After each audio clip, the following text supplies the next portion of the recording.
Jungle.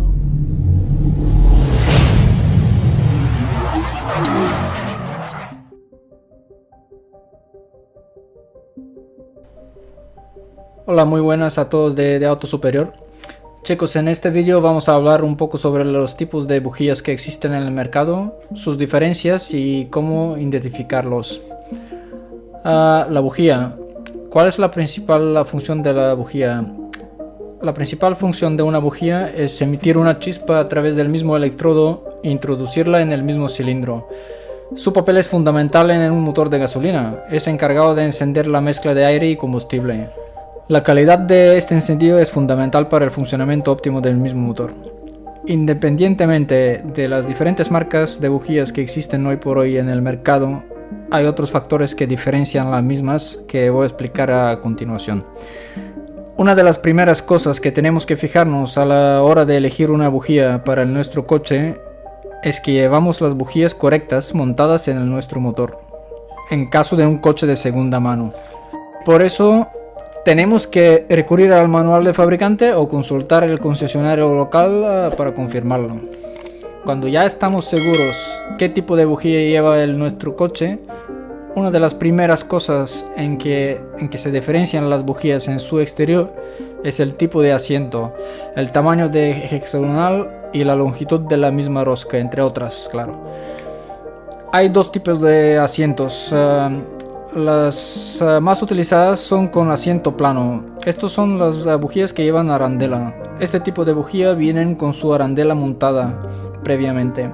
Esta arandela tiene que estar en perfectas condiciones y no ser dañada de ninguna forma, si no, no va a sellar bien herméticamente la cámara de combustión, con lo cual el motor perderá rendimiento y se escapará fuga de gases tóxicos.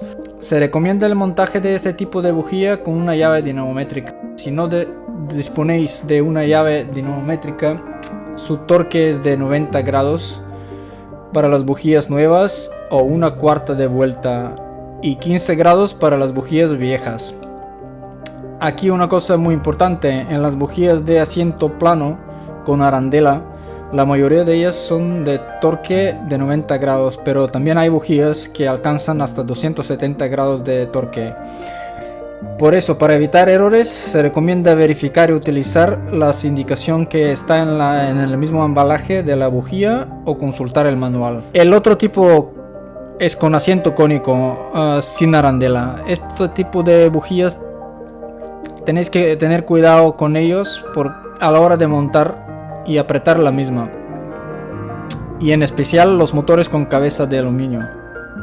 Si se excede del esfuerzo la torsión, se puede romper y extraer hasta la misma carcasa de la bujía, o en peor de los casos dañar la rosca de la cabeza. Aquí también, si no disponéis de una llave dinamométrica, el torque de este tipo de bujías es de 15 grados para las bujías nuevas y 15 grados para las viejas, o una octava de vuelta. Otra diferencia importante en las bujías es el tipo de electrodo. Una de las más antiguas son de cobre. Las bujías de cobre con electrodo de cobre tienen mayor conductividad, menos resistencia, pero también menos durabilidad. Su reemplazo se recomienda aproximadamente entre los 20 y 30 mil kilómetros. Este tipo de bujía normalmente se recomienda para los coches con encendido convencional. El otro tipo son las bujías de iridium. Las bujías con electrodo de iridium son más caras de las que llevan electrodo de cobre, pero son muy resistentes en desgaste. Su reemplazo se recomienda entre 120 y 160 mil kilómetros. Se recomiendan para encendido electrónico tipo bobina sobre bujía. Y el otro tipo más conocido en el mercado es de platino. Este tipo de bujías son las más caras en el mercado por el mismo material que se emplea en su fabricación. Su reemplazo también se recomienda entre los 120 y 160 mil kilómetros. Son recomendadas para tipo de encendido bobina tipo rampa.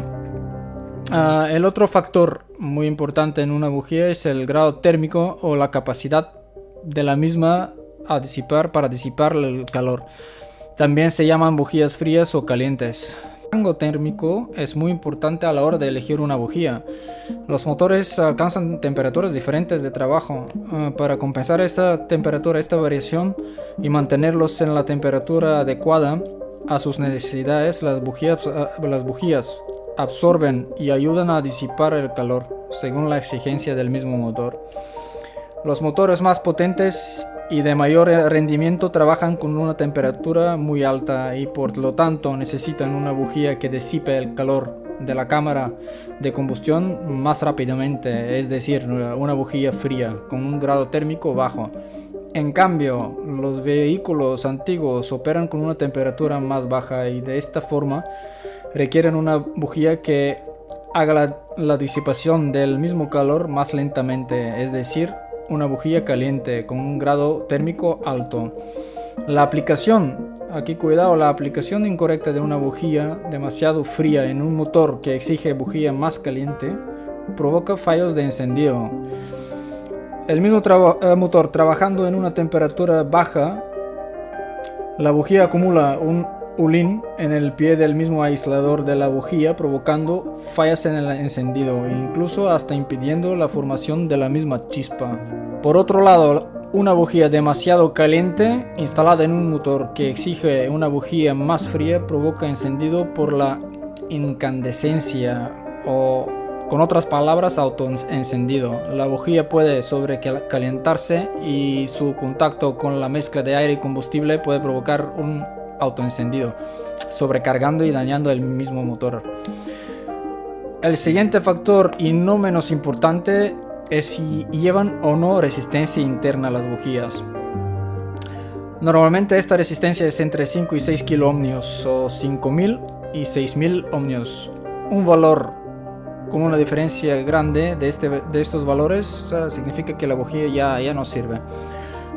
Esta resistencia interna de la bujía es muy importante porque va a minimizar la interferencia electromagnética que genera la misma chispa. Esta interferencia lo que afecta es la misma computadora del coche. Este ruido electromagnético está confundiendo la lectura correcta de la misma computadora.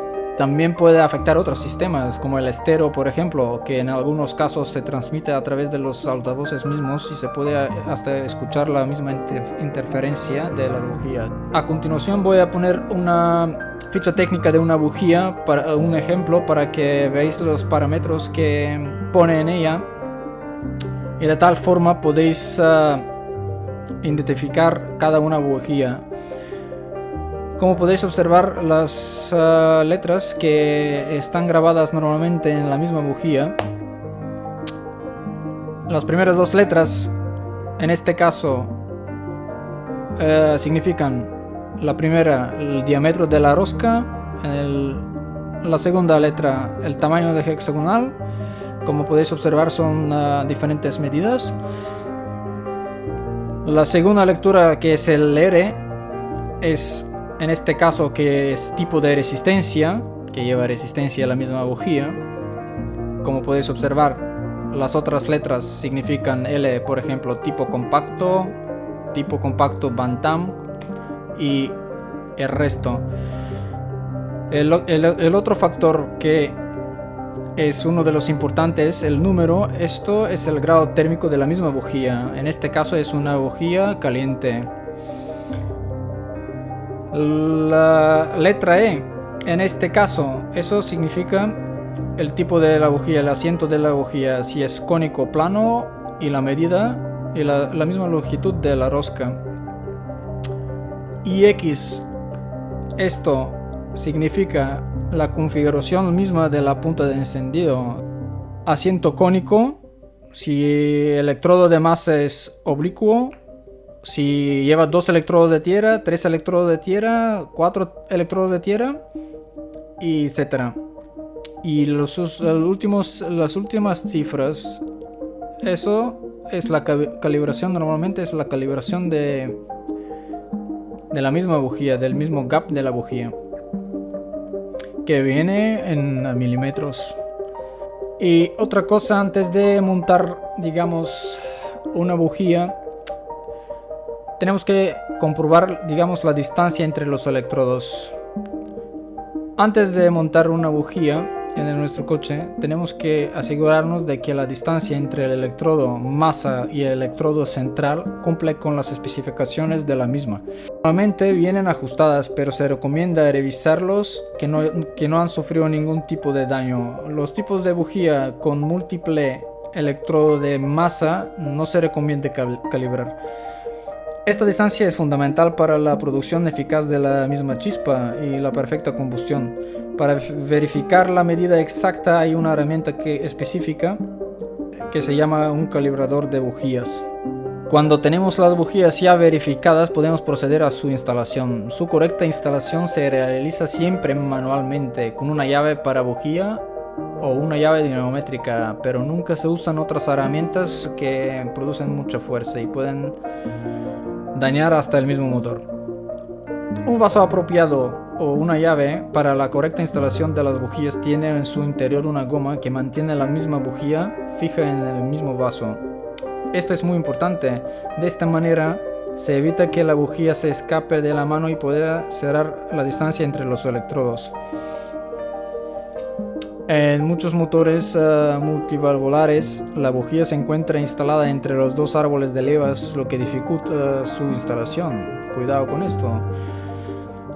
Aquí un truco casero es la utilización de una manguera apropiada con un diámetro apropiado para llevar la misma bujía hasta su sitio sin dañar la misma y luego apretarla con la llave apropiada.